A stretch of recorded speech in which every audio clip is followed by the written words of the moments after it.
It is, yeah. Thank you. Welcome, everybody.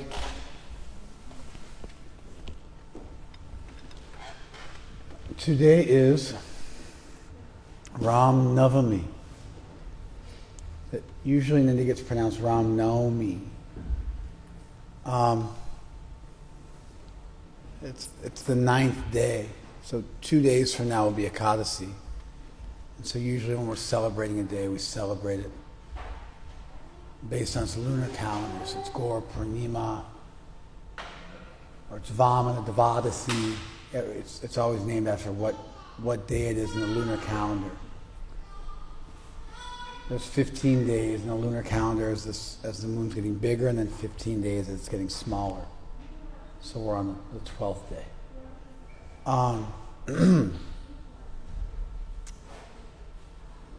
And Chaitanya Mahaprabhu used to celebrate Ram Navami. You just do your best, but work with her. Just, as long as you just do your best. Don't leave. Be here, but just do your best. Yeah, see that? That works. You don't get to just sit and let your kid wander and yell. If she needs to wander, then let her wander, but watch her a little bit. She might need to wander.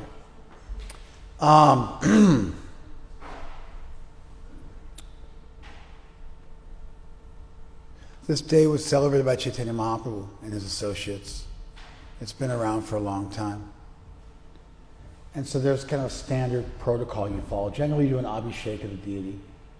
We had this deity, it's called Ram Darbar, which is the court of Ram, the gathering of Ram. Like in India, sometimes you'll see a food court called Darbar. It's actually not a Sanskrit word, it's a Persian word. It sounds Persian.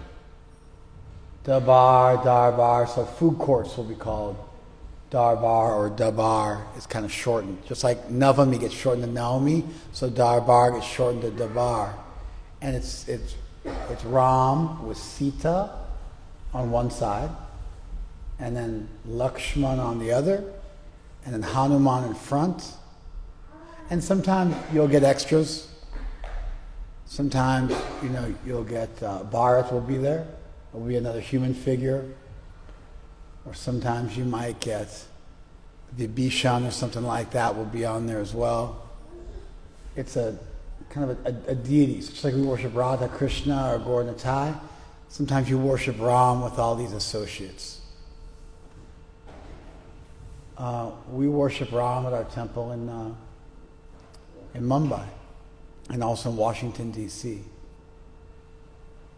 We have deities of Ram, which is very unusual. Generally, Gaudiya Vaishnavas are our tradition. We worship Radha Krishna. We don't worship Sita Ram. Sita Ram is popular in both North and South India. But the Gaudiya group, our group, practically speaking, never worships Sita Ram on the altar. Prabhupada established 2 temples where they worshipped Sita Ram. Mumbai, which Prabhupada considered Mumbai to be the capital of India, like the practical capital of India. New Delhi, of course, is the actual capital of India, but Prabhupada, who lived in Mumbai for a chunk of his life, he considered Bombay to be the real heart of India.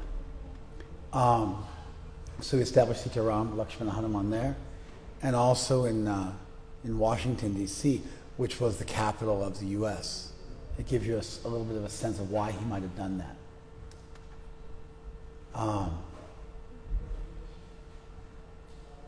So anyway, that's you saw that. So we bring them out.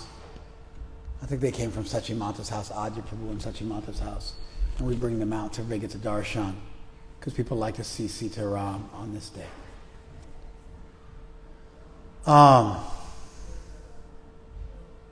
Dabar means court, so like a food court. But it originally meant a royal court. So it carries both meanings. That's how the term is used at both side of the road, food stalls, like if you're driving on the road and you'll have a kind of a food court area on the side of the road where truckers stop and get a meal. It's funny, I was just talking to Jagadish about Bengali food, and he was saying, I really like paratha and aloo sabji in Bengal. And I said, I mean, you guys know, whatever, you may or may not know what aloo sabji and paratha is. But paratha is like a fried chapati, and potato, like a potato sabji that comes a little bit wet or dry, it can go either way. He was saying how good, I guess he's eating at truck stops all over West Bengal, something I've never done. But he was saying how good it is. I'm saying it's not good because that's not Bengali food, that's North Indian food. And the truck drivers are North Indian, and they're driving through Bengal, and you have the truck stops, I don't know by experience, but I know from reports that the truck stops in India have the best food. Because if you don't have the best food, no one stops at your shop, because every mile there's a shop, and so you get a name. And if your food's good, people will stop whenever they drive by you, and they'll time their trip to stop and eat with you, and if it's not good, they won't. Anyway, that would be like the bar. It's at this sort of food court area by the side of the road in India. So how is it that Ram's thing is called that, and then the food court area is called that as well? It's just the language gets adjusted a little bit over time. Just like Navami and Naomi also get adjusted. Although we don't worship Ram, the worship of Ram, the veneration of Ram, the worship of Sita Ram, singing about Sita Ram is, you want to see if my wife wants to take her and babysit her? See if that works. Otherwise, come back and bring her back.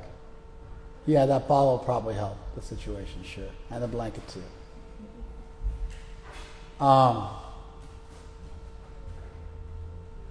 Although we don't worship Ram, Ram is very, very popular in both North and South India.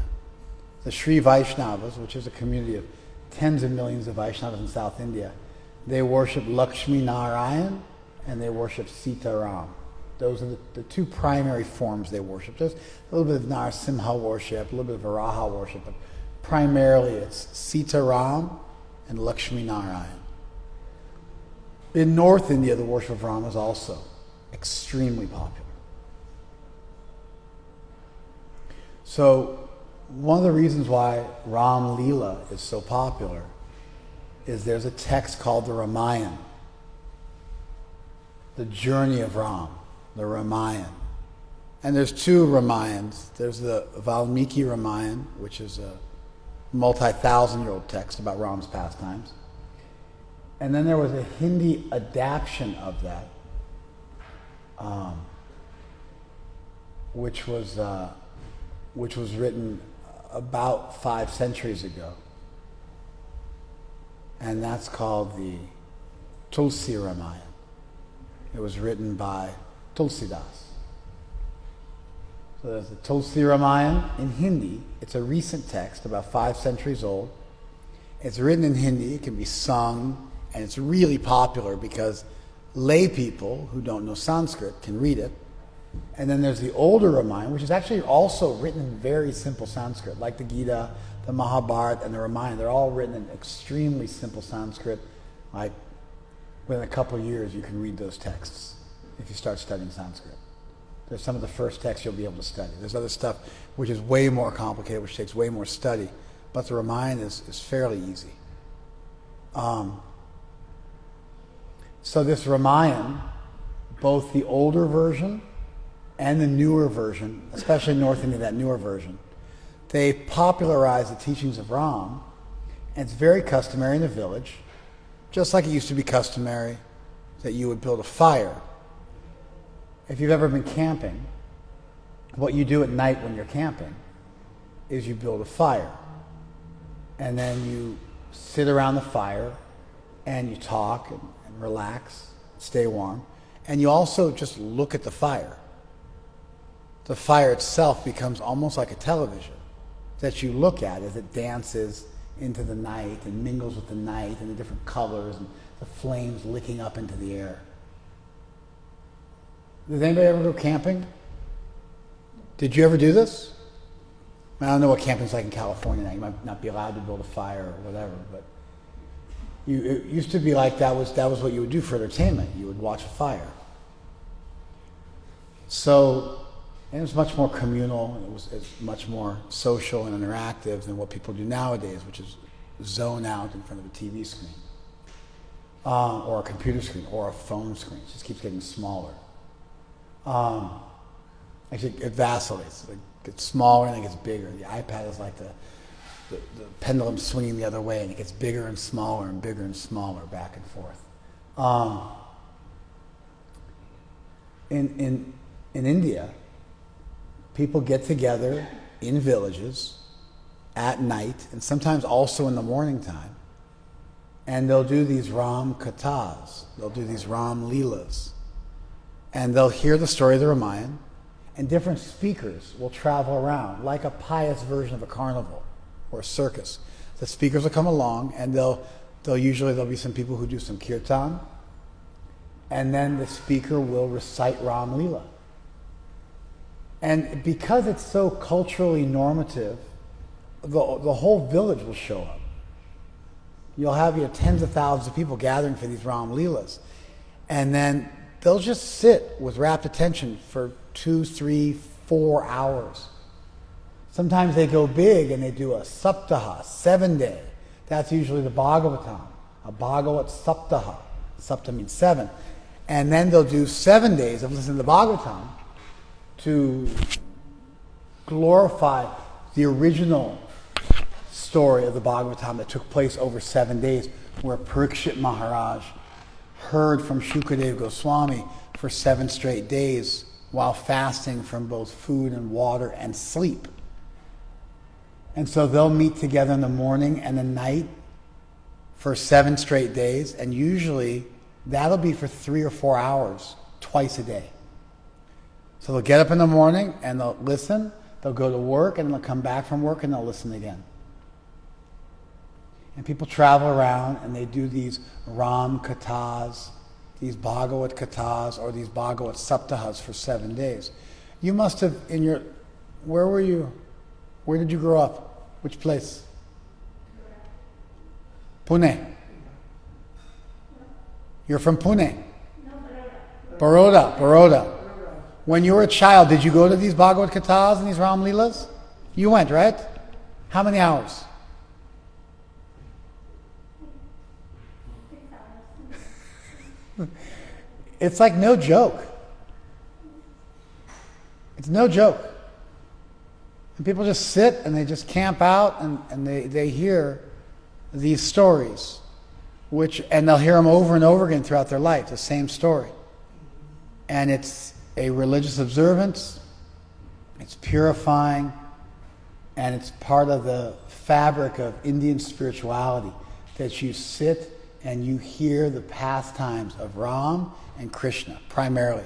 Those are the two ones. It's a big deal. Sometimes in the Bhagavad Saptaha they'll do the different leelas of the various avatars, but primarily it's Ram and Krishna. So it would be Krishna Katha and Ram Katha. And that's also what you do on Ram Navami. That's the standard celebration of Ram Navami.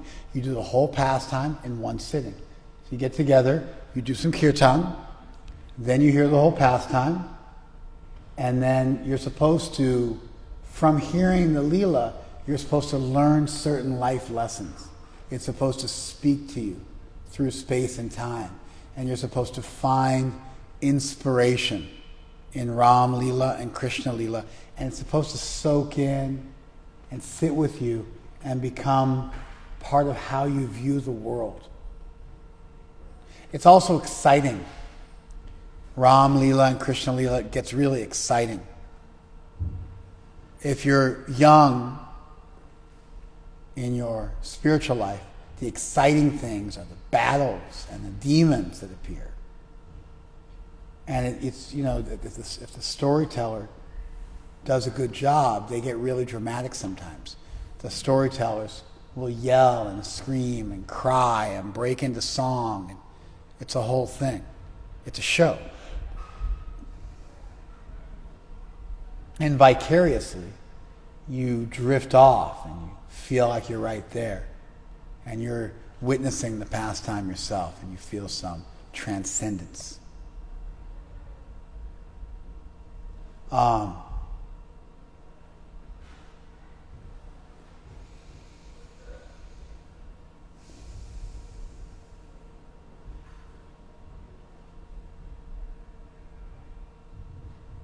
You get together and you do kirtan, you hear the whole pastime, and then there'll be some prasad distributed at the end. That's also quite common. We do a really good job of distributing the prasad because we make a lot. Usually it's like something really simple, like a little puri sabji, and then maybe you get like some halwa and puri, something really meager, and that's what you eat. It's not a huge part of the festival. We generally serve a whole feast. In fact, we have a whole feast. I don't know why they're keeping them like hidden in the kitchen. We should probably bring out 5 or 10 trays just in case somebody wants to take them. We made mango, cream cupcakes, and it's a whole feast. Is anybody still fasting? Okay, I broke my fast at 7:26 because that was the time of sunset. So I've already broken my fast. I'm glad to see that you all have as well. If you want to, there you go. You're all set up and ready to go. Just bring out a few sweets too for people. And so the primary thing, there is some kirtan and there is a prasad. But the primary thing you do at these kathas, and especially on Ram Navami, is you hear the pastime of Ram from beginning to end. And it's cathartic. And if the speaker's expert, you join in the Leela. And if you know the story really well, you are reminded of so many things you've learned in the past. And the speaker will draw out oftentimes different meanings from the story that you may not have noticed. And they'll extrapolate from the story and they'll make it practical. And then the story of Ram becomes like just like people do with their favorite sport team. Like Indian people are famous for watching cricket, and they'll wake up at 2 or 3 in the morning and watch cricket. And I didn't grow up watching cricket, so I have no appetite for it. Even the sports I did grow up watching, I don't have any zeal to watch them anymore. But the reason why people watch sports teams play is, it's usually you play the same sport and then you watch them play and they're so good at it. It's just enjoyable to watch. But then you identify with your team. So you'll see grown men, they put on an outfit. They'll put on the shirt of the team they like, and then they'll put on their cap, and they'll sit around watching the team, and they feel like that's my team. Those are my people. And when they win, I feel like I won. And when they lose, then I feel like we lost. But there's some solidarity and some community that you find, even in the victories and defeats of your sports team. The same thing happens in TV shows. You identify with the hero or the heroine. And as they go through their struggles in life, you are reminded of and you subconsciously process these struggles you're going through presently in your own life. And as the hero resolves their great journey, you resolve your mini journey. And you feel afterwards some catharsis. You feel edified. You feel peaceful and resolved. This is the boon and the blessing of storytelling. We take it to another level because we say that these stories are snapshots into the miraculous activities of Krishna, of the deity. So now you get all that catharsis you get from watching your sports team. You get all the catharsis that you get from watching a movie with a superhero, a hero and a heroine, and what they're going through, and you get all that benefit. You get all the camaraderie of having other people who do the same thing, and you might get from sitting around a campfire because it's done in front of a live audience. You get all these benefits, but because the activities are about Krishna, you fall in love with Krishna. Just like as you get to know somebody, you fall in love with them. If somebody says, I fell in love with her at first sight, what they've essentially taught you is that they're extremely shallow.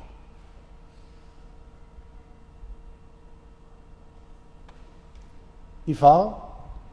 Like sometimes I meet people like this and they're like, oh, I'm crushing on this boy I just met. And what that speaks to me is that the person who's talking is extremely shallow. They're so cheap. They're so thin. They're so shallow that they fall in love with an aesthetic. It looks cool. Does that make sense? Oh, I met her and after like one day I was ready to marry her. And I'm just like, that's cheap. That's cheap. It should take you some time to fall in love with somebody.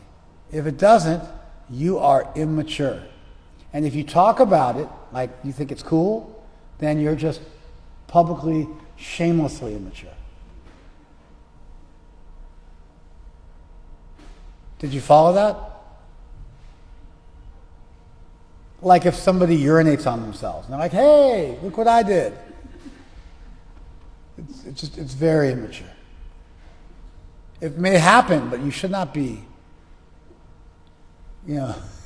shouldn't be drawing attention to yourself. You should just go and sort that out. As you hear about Krishna or Ram over and over and over again, from expert speakers who are able to draw out the meaning of that timeless hero's journey that became the substratum of Star Wars. The director of Star Wars based a lot of it on the Ramayana. He says that. What's his name again? George Lucas. He admits that freely. It's undeniable. There's Chewbacca, who's obviously Hanuman. There's Sita and Ram. They throw in a little mix. There's like a friend figure, Han Solo. It's straightforwardly the story of Ram. There's a little twist. There's a little incestuous twist in it when Sita and Ram end up being sister and brother. I mean, they get to do that. They get to butcher the story. It makes it totally disdainful and repulsive if you're trying to relate it to Ramayana, but it's not like it's a perfect, exact replica, but the basic storyline is the same. She gets kidnapped, she has to be rescued. The Ewoks get employed. It's like anyway, that's like the monkey army. It's a whole thing. You can see the parallels are just undeniable. And George Lucas himself was quite open about admitting it. So, the Ramayana is in a lot of ways the original hero's journey. It perfectly encapsulates and embodies the monomyth theory of Joseph Campbell, the famous mythologist who studied different stories from different cultures and tried to find the thread of continuity that ran between all of them. And his 27-point thing, the Ramayana fills all of them and more.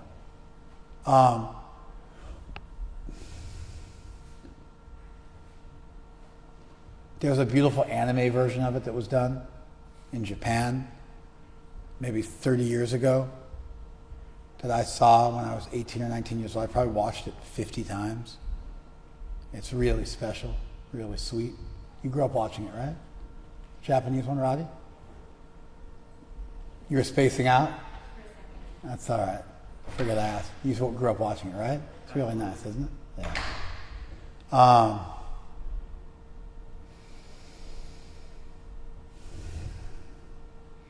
So when you hear the story and the meaning gets drawn out and you start to learn the story, it becomes a ritual, cathartic act that takes you to a deep, familiar place.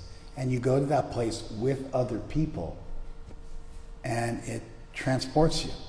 And because it's about Krishna, it's about God and the miraculous activities of God, then in addition to all the other social and peaceful and working out your own problems that you go through when you hear any narrative or any sports thing or any communal activity, in addition to all that, you also develop attachment for Krishna.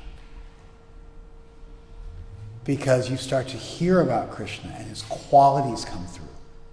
A lot of times we say Nam, Rupa, Guna, Lila. You hear about Krishna's name, Nam, his form, Rupa, his qualities, Guna, and his Lila, his pastimes. Name, form, qualities, and pastimes. That might seem like an arbitrary list. But Krishna's qualities are what allows a devotee to fall in love with Krishna. Rukmini fell in love with Krishna just by hearing about him, just by reading about him, just by reading his letter. And in a lot of ways, Krishna's form is itself one of his most wonderful and immediately visible qualities. So when you see Krishna, when you have a vision of Krishna, when you see the deity, or when you have a vision of Krishna in your mind's eye in meditation, that's really just a beginning snapshot of Krishna's unlimited qualities. And when you hear about his Leelas, they are really in a lot of ways like a repository of Krishna's wonderful qualities. And his wonderful, sweet qualities come out. Even the names we give to Krishna. He's Bhavagrahi Janardhan. He's the Lord who accepts the essence of your feeling. He's Bhakta Vatsala. He's the devotee who has motherly affection for his devotees. And so the Lord who has motherly affection for his devotees. And so even Krishna's names denote Krishna's specific qualities that are very dear to the devotees. And Krishna's pastimes are a showcase so that his qualities become undeniable and they seep in and they filter in.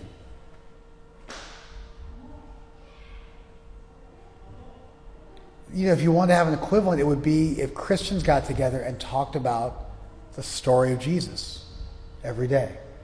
Actually, if you look at the Catholic Church, the liturgical life of the church, the day in the Catholic Church's ritual, which is called liturgy, in their day of liturgy, they go through the birth, death, and resurrection of Jesus every day, and then every year they do it alongside when those things took place during the calendar year. And so the church is like the sun, like the earth is revolving, where every day they go through the entire life and times of Jesus, and then once a year they go through the whole thing for everyone with big celebrations and big festivals. And so there are parallels to what happens in India, but it's really a pan-Indian phenomenon. Ram Katha, Krishna Katha, hours and hours, and you see like devotees in the audience are just crying. Like they're all, Indian people can be very, very in touch with their hearts and their emotions, and very sentimental and very like wear their heart on their sleeves. And so it's quite common. You look out at the audience during a bhagavadgita, and you'll see hundreds of people crying. Sometimes they put on a show and they throw themselves around and flail around, having an epileptic fit, and it becomes a bit repulsive because you can see it's put on. This happened one time 5 centuries ago. Haridas Thakur was chanting Hare Krishna, and he fell into a trance. And people were looking like, wow, look at this great devotee. He was a Muslim who became Hare Krishna.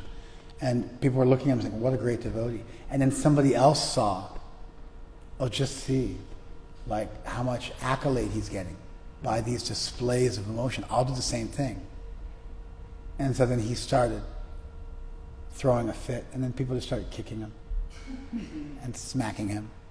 And then he got up quickly and said, what are you doing? And he said, see, you're not in a trance after all. You were just pretending. Get out of here. So that happens. You throw a cup of water in somebody's face, and they're just like, why did you throw a cup of water in my face? I thought you were in a trance. I'm like, yeah, what happened? How'd you jump out of your trance so quick? Whole thing must have been a show. But you'll see people freely crying, and they'll just sit there with rapt attention. So to honor Ram Navami, we're going to go through the basic story of Ram. And what I thought we would do is we would go through the Bhagavatam. Like I mentioned, the Ramayan's written in very simple Sanskrit. The Bhagavatam has a couple chapters dedicated to Ram Leela. And then within those chapters, it has individual verses which try to encapsulate the entire pastime in one verse. So just like the Catholic Church does it all in one day and then does it over the year, like the earth revolving and then doing it all in 1 year, the Bhagavatam also has the whole Ram Leela. It's a synopsized form. The Ramayana is a long book. The Bhagavatam just has, several hundreds of verses dedicated to it. But then so they've got these hundreds of verses, and then they've also got, within those chapters, individual verses where they tell the whole Ram Leela in a single verse. So what I wanted to do was I wanted to frame out what we were going to do for you guys so that when we actually tell the story, you would be able to listen with the appropriate focus to derive the best possible meaning from it. You should be looking for lessons. You should be looking for catharsis. You should be looking for Krishna's amazing qualities which come out in the story naturally. And you should make note of them, and then you should encode those in your heart, and they should become part of your view of the world, part of your vision of divinity. Like, for instance, sometimes people say,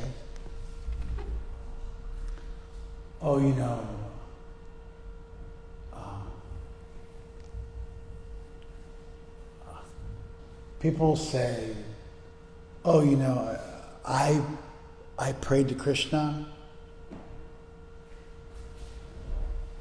to help me find a husband or a wife, and it's been 15 minutes and it hasn't happened yet, or it's been 15 months and it hasn't happened yet. And I think, Krishna must not exist, or Krishna must be angry at me, or I must be cursed. And I have this real negative resentment in my heart towards Krishna for not giving me what I want. And then a devotee will be like, push. And the devotee will say, what are you talking about? Don't you know the story of Matanga Muni? Matanga Rishi and Shabari? Shabari was a young girl who lived at the hermitage of Matanga, and she was given the blessing that she would see Ram, and so she waited. She waited for her whole life as a brahmacharini. And she, every day, would collect berries from the forest, and she would wait for Ram to come, because she was given that blessing by her guru that Ram would come. And she spent her whole life like that. And then Ram Leela occurred. She was an old woman by then. She was young when she started. She was old by then. And then Ram killed Kabanda, and then he stopped by the hermitage, and she'd been waiting for her whole life, every day, picking berries, and then she gave them to Ram. And she would taste the berries before she gave them to Ram, because she wanted to make sure they were sweet enough, which you never do. We never taste food when we cook it. And Lakshman wasn't into it, so Lakshman threw the berries away. But Ram ate them.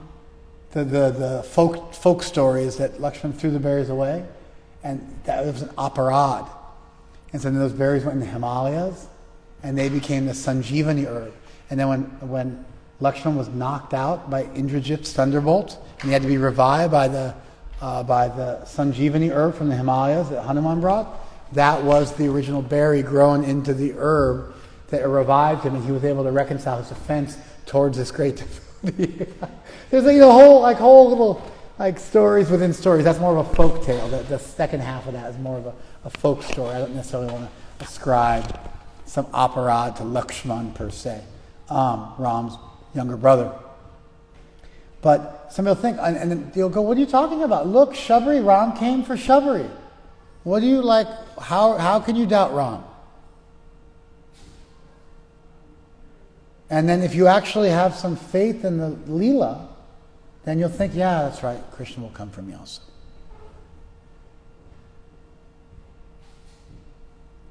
And then if you really learn the Leela, then such doubts won't even occur. Before they can even get a foothold in your mind, you'll remember Ram and Krishna's wonderful, fine, and magnanimous qualities, and they will guide you and sustain you through whatever you're going through in life and teach you patience, and hope, fearlessness, and joy, and equanimity, and so many good qualities that we all need to cultivate if we want to make it through this world unscathed, or if we want to pick ourselves up after some difficulty and find our way. So I thought we would go through the Bhagavatam, which has these really beautiful verses.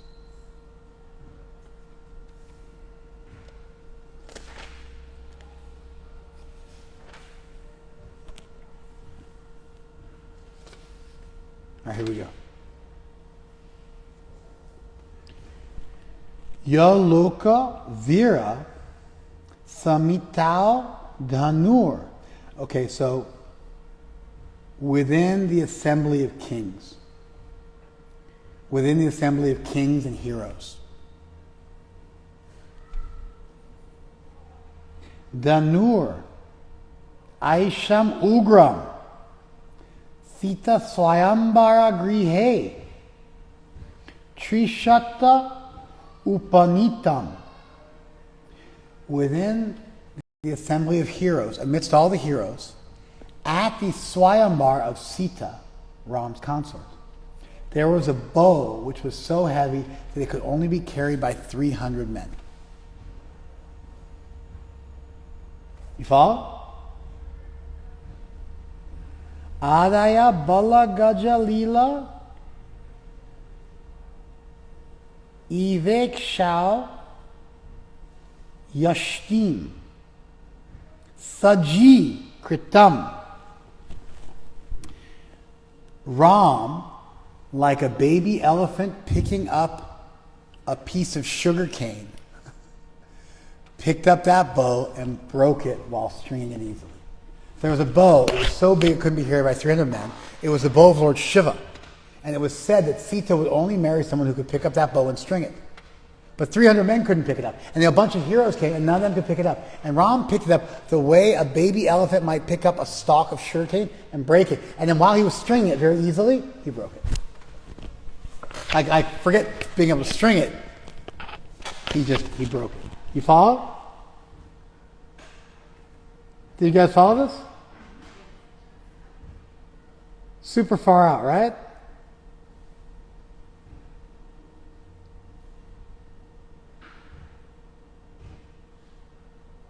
And then Jitva Anurupa Guna Lila Vaya Anga Rupam Shita Abidam Shriyam Urasi Abhilabdamanam. So then, having done that, having conquered there, he then achieved Sita, who was equal to the goddess of fortune in her beauty and qualities and character and age, equal to the goddess of fortune who resides on the chest of Narayan.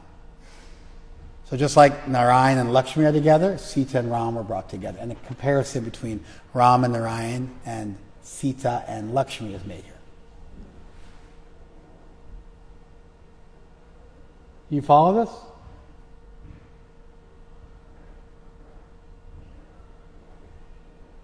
And then Marge Vrajam Brigu Pater Vyayanat Prarudham Darpa Mahim Akrita Yastri Araja Bijam. 3 times Parshuram had spilled the blood of the bad kings on the earth.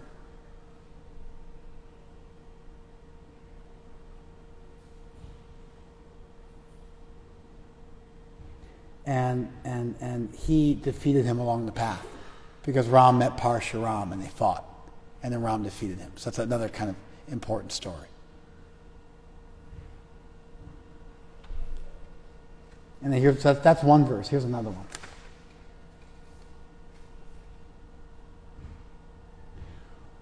Gurvarte Tyatva Raja, to please his guru,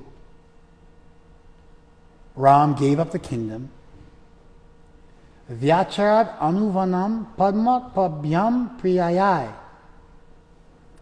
And he wandered in the forest on his 2 lotus feet with his dear wife, with his beloved. And his lotus feet were pani sparsha akshamabhyam. They were so soft that they could not tolerate even the touch of Sita's hand. A lot of times we talk about Krishna's feet. They're an object of meditation, meditating on Krishna's feet. Not in some sort of fetishistic way or something like that, but because the feet they represent when you feel that you're somebody's servant, then you don't look them in the eye and stare at them or something like that. You look down at their feet, and in that way you show your humility and that you're ready to take an order. We go big with this. I mean, if you go to a house in India, they'll bathe your feet. If you're a sadhu and you go to someone's house, they bathe your feet. It's kind of a very typical thing, especially in the villages. You can't enter somebody's house without them bathing your feet. Then you bathe your guru's feet whenever he comes to town. Then if you want to show, every time I see my gurus, I always bow down and I touch their feet. I've been doing that since I was 16. And so whenever I see them, now I'm grown up, I'm a man, I've got children, but I still do the same thing. It doesn't change, nothing changes. And so it shows humility, it shows servitorship, it shows that you respect the person, it shows that you're willing to follow the person's instructions, that it's a voluntary sign of servitude and respect. So the meditation is Ram's wandering in the forest on his lotus feet, which are so delicate that even Sita's hand, they can't even tolerate the touch, akshamabhyam, they can't even tolerate the touch of Sita's hand. And so these verses are made that really create some kind of an image in your mind. And then you think about Ram's feet, and then you think about Ram, and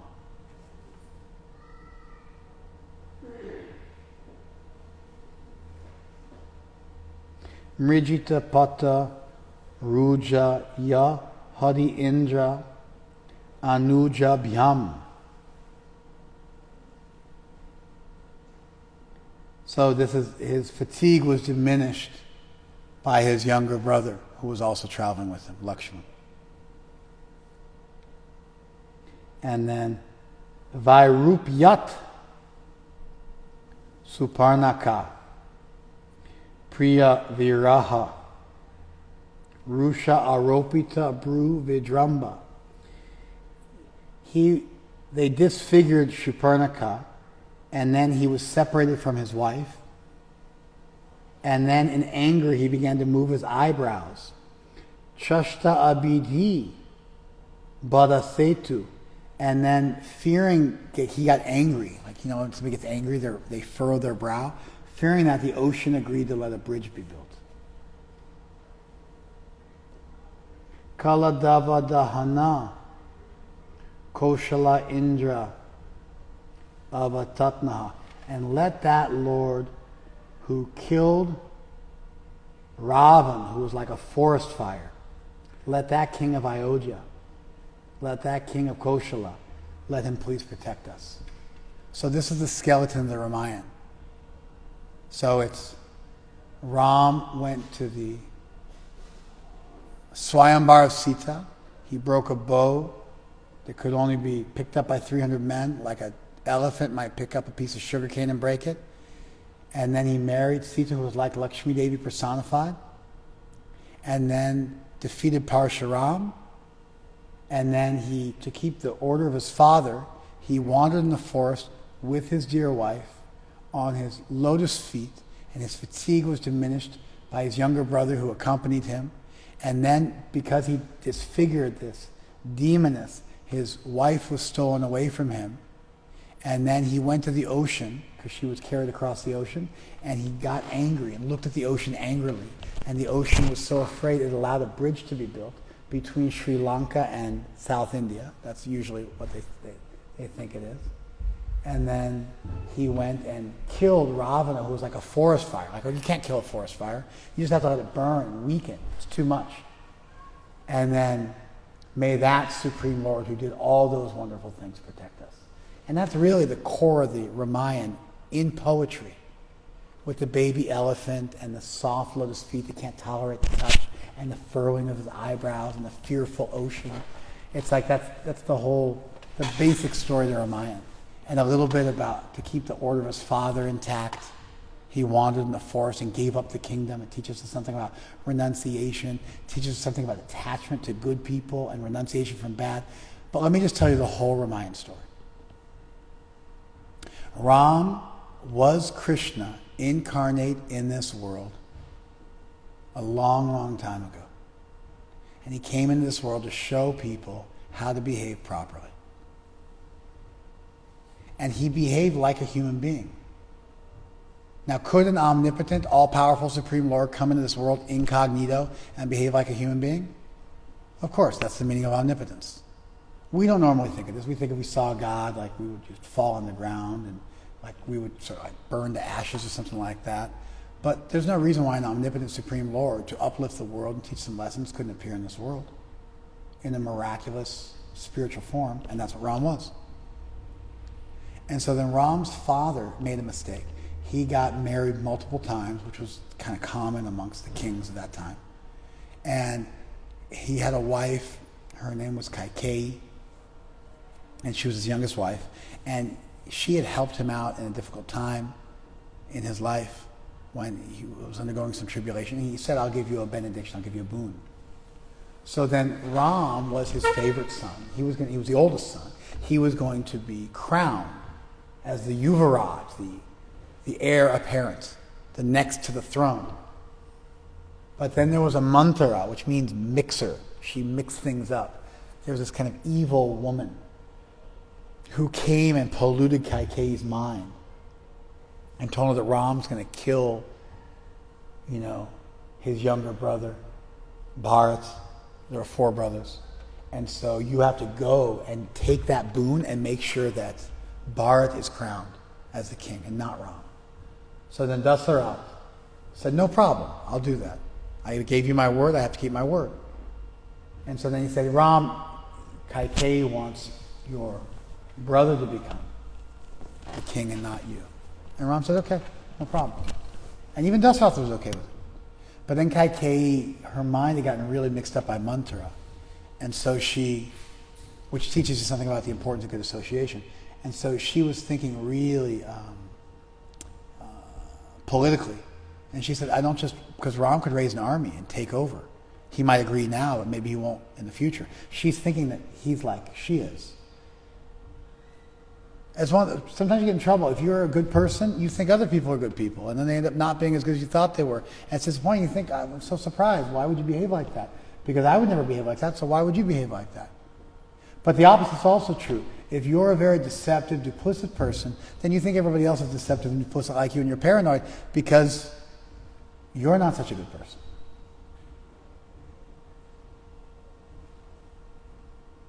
You got to learn to have integrity yourself and then let other people be who they are. Not necessarily assume other people are like you are. You got to be a good person yourself, and then you got to let other people be what they are. So she was thinking in this duplicit way, and she said, I want Ram banished to the forest for 14 years, figuring he'd be so old by then it wouldn't matter, and Bharat would have consolidated his power. At that point, Dasarath practically died on the spot to be bereft of his son. Ram immediately agreed. Lakshman, his younger brother, didn't like the fact that his brother was being disrespected, so he wanted to raise an army and take over right then, showing that when offenses are made to you should tolerate, but when they're made to somebody else, then maybe you might have to step in and do something about it. It shows something about being tolerant for yourself, but not allowing injustice to occur to some innocent person. And then Ram said, no, you have to just be cool. And Lakshman said, I'm going to go to the forest with you. Also showing his own renunciation and loyalty. Show something about loyalty. And then Sita said she was going to go too, his wife. And that Ram wasn't into that at all. But she showed her own detachment from things in this world and her own willingness to give up things, to stay with her husband, to keep the family together and perform austerities. And they went to the forest and they were happy in the forest. Then this lusty demoness came and they had to kind of beat her up a little bit. Then she went and complained to her brother. That's what people do. They just can't, they can't take what comes to them naturally. They try to navigate around it. They publicize it, make a big scene about it. So she did that. She went to Ravan, her older brother, and convinced him to go and kidnap Sita. And there was a whole intrigue. There was this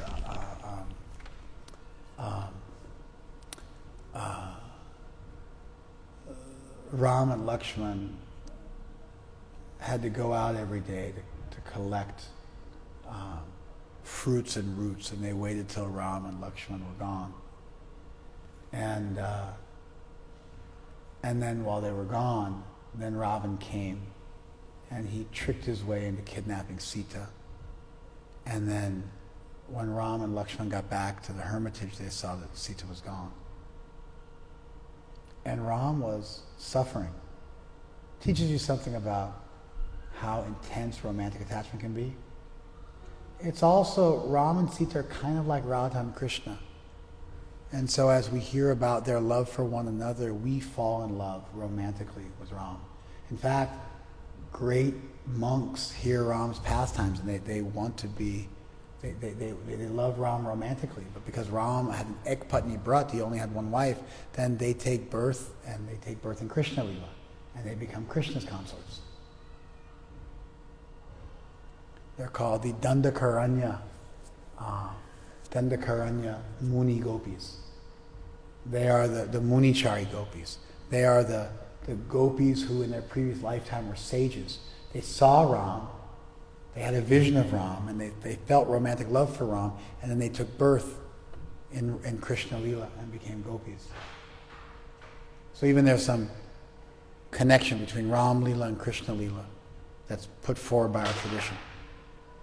And then, so Sita was stolen, and so, it teaches about attachment, it teaches about duty, to protect those who are dependent on you. It also teaches you to be careful. If you want to be protected, you got to be protectable. Sita made a mistake, she wasn't careful. It teaches you a lot of lessons. Ram didn't go back home, he raised an army of monkeys. He conquered Ravan with an army of monkeys, proving that, you don't need to do a material calculation. You can actually win with anything. You can actually win with anything. And so, if you're doing the right thing for the right reason, sometimes you can overcome insurmountable odds against you. And so the more important thing is to be acting for the right purpose. So then, on one hand, it teaches us these worldly lessons, but it also is really, it's like Radha and Krishna and their pastimes. When we hear about Sita and Ram being separated, it pulls on our heartstrings the same way that when we hear about Radha and Krishna being separated. And we know they'll always come back together, but it really draws you out and involves you. You start to really care about Radharani. You start to really care about Sita.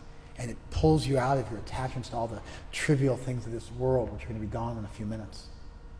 Amazingly, when Chaitanya Mahaprabhu was in South India, he would convert Ram Bhaktas to making them Krishna Bhaktas. They would have a Ram mantra, he would give them a Krishna mantra, and he would make them into Krishna Bhaktas. That was his job, was to convert people to worship Krishna. He'd meet Shaktas and convert them into being devotees. He'd meet Ram Bhaktas and convert them into worshiping Krishna, or people who worship Narayan, he'd convert them to worshiping Krishna. And depending on who he met, he would convince them in a different way. But three times he met people. Twice he met people. And one time his disciples met people who worshipped Ram, and they didn't try to convert them. They tried, but then they admitted they couldn't. Actually, only one time did they not even try, and it's this story. Chaitanya Mahaprabhu was in South India. He met a Brahmin. The Brahmin invited him for lunch, and Chaitanya Mahaprabhu showed up to have lunch with this Brahmana, and the Brahmana was completely lost in meditation. And Chaitanya Mahaprabhu said, "Hey, Hare Krishna." And that Brahmin said, "Oh, Ram and Lakshman are collecting fruits and roots. When they return back, Mother Sita will cook them, and then we will have a feast." And Chaitanya Mahaprabhu could see he was lost in meditation on Ram. And he felt greatly satisfied, and that Brahmana's meditation broke. And the Brahmana said, "I'm sorry, sometimes I get lost in the Leela. I'm sorry, I was meditating and time got away from me." He said, "I've got this problem though. I think about Ravan taking Sita and it makes me cry, and I feel like I want to just kill myself. I can't cope with the idea that Ravan touched Sita." And Chaitanya Mahaprabhu said, No, Ravan never touched Sita. he touched the Chaya Sita, shadow Sita. Ravan could never touch Sita. Ravan is a material being and Sita is a spiritual being. He could never touch. And so he touched the Chaya Sita. And then so there was never any separation between Ram and Sita. And Chaitanya Mahaprabhu actually went and found a sacred text that had that story in it, had a copy made, and brought it back to the Brahmana so the Brahmana could read it and feel pacified.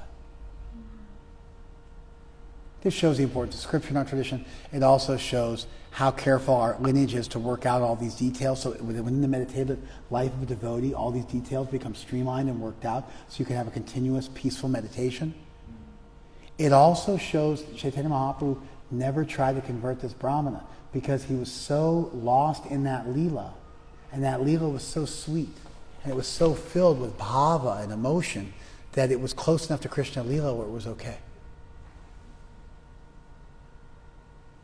Ram Leela has that. So Sita and Ram being separated has that same mood to it. Then Ram raised an army of monkeys, and they wrote his name on stones and threw them into the ocean and created a bridge. And you can actually see that bridge from satellite photography. It still exists between Sri Lanka and India. And they crossed that bridge and fought with Ravan and defeated Ravan. And Sita could have been rescued many times, but she refused to be rescued by anybody but Ram. And then they came back, and Bharat, the king who had been installed for 14 years, when they returned, Bharat had been living like a sage himself, surviving on like barley gruel.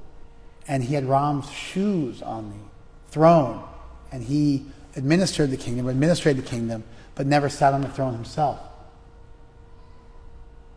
And when Ram came back, he had no enmity whatsoever towards Kaikeyi. Actually, even when he was banished, he offered his respects to his mother. When he came back, he offered his respects to his mother. He never felt any anger towards her. He understood that, this was his Leela, this was his pastime, it was meant to be, and he accepted it. And then, peace and harmony reigned for all. That's the story of the Ramayana. There's stuff, there's little details.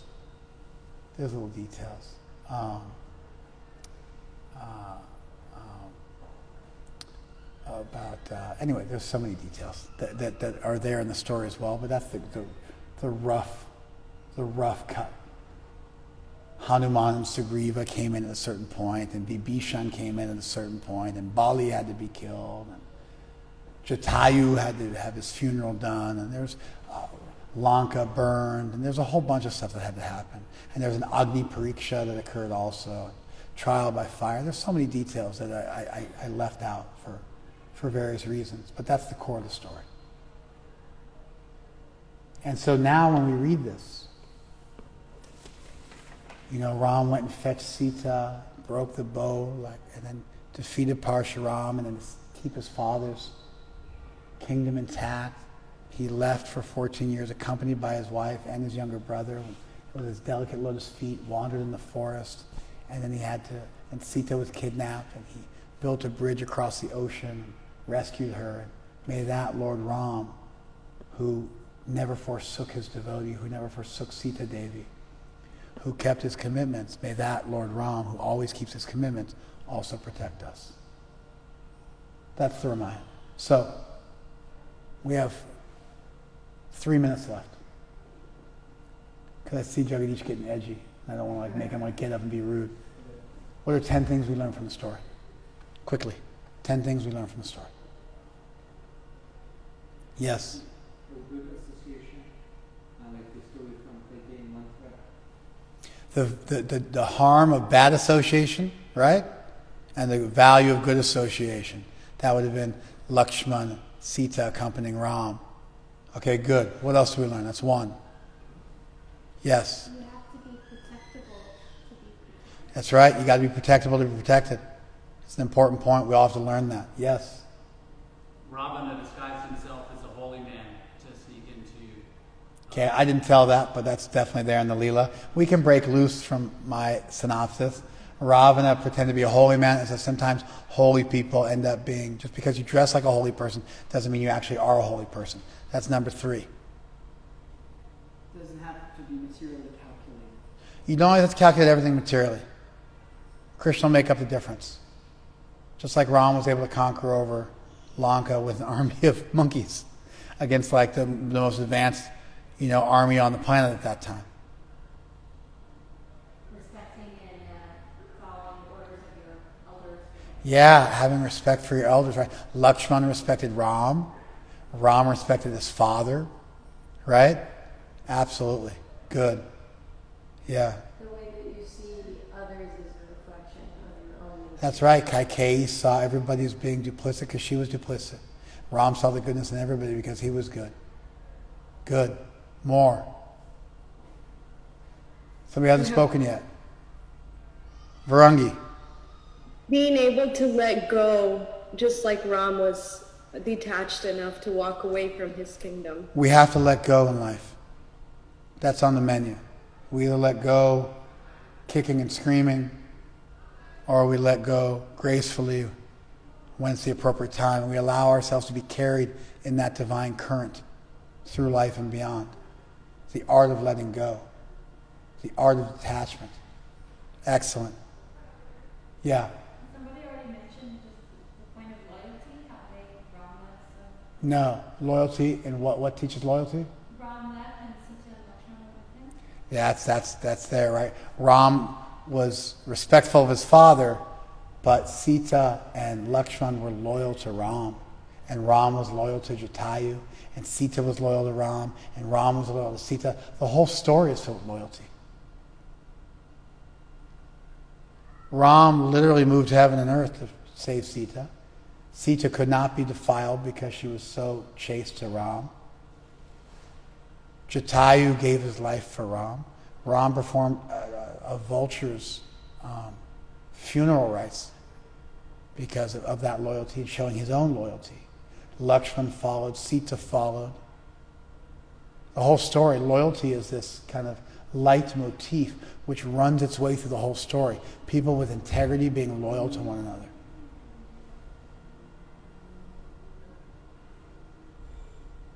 More? Kim. Despite all the strength and power of God, he had a lot of humility. Yeah, right? Krishna's sweetness overwhelms his power. The sweetness of Ram Leela, the loyalty of Ram, the beauty of Ram. These themes come out. And actually his beauty was enhanced being in the forest. That's a precursor to Krishna. That the palatial surroundings of Ayodhya did nothing for Ram. He was Bhushana Bhushana. He was the ornament of the ornaments he wore. The ornaments he wore became beautified by being in contact with him, not that he became beautified by his ornaments. And so Ram in the forest was just as beautiful, just as wonderful, just as sweet as Ram in the palace. And that sets up Krishna Lila. I keep thinking, I was thinking about loyalty, that Sita would be rescued by another Ram. That's a different point than my wife made. That's good. Sita wouldn't be rescued by anybody but Ram. Excellent. One more.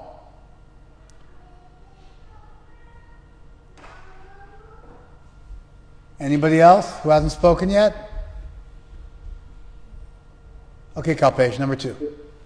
Oh, wait, hold on. Go ahead. I was going to say to not take favors from people who are duplicit or who might hold it against you. Be careful who you throw a boon at. Be careful who you if you sleep with dogs, you wake up with fleas. And so you have to be careful about who you choose to associate with and who you let close. Excellent point. It's very similar to what Kalpesh initially said, but it's from a different angle. Great. That story is just chock full of so many wonderful, wonderful, valuable lessons that we can take. And precursors to Krishna Lila and sweet things about Ram, his just fine, beautiful qualities, his humility, his grace, his loyalty. These are the qualities that you meditate on, and you feel like, wow, I could love that person. I could give my life to that person. And that's what's supposed to happen if you hear Ram Lila. Thank you very much for joining us for class. Hare Krishna. Shri Ram Navami ki. Jai.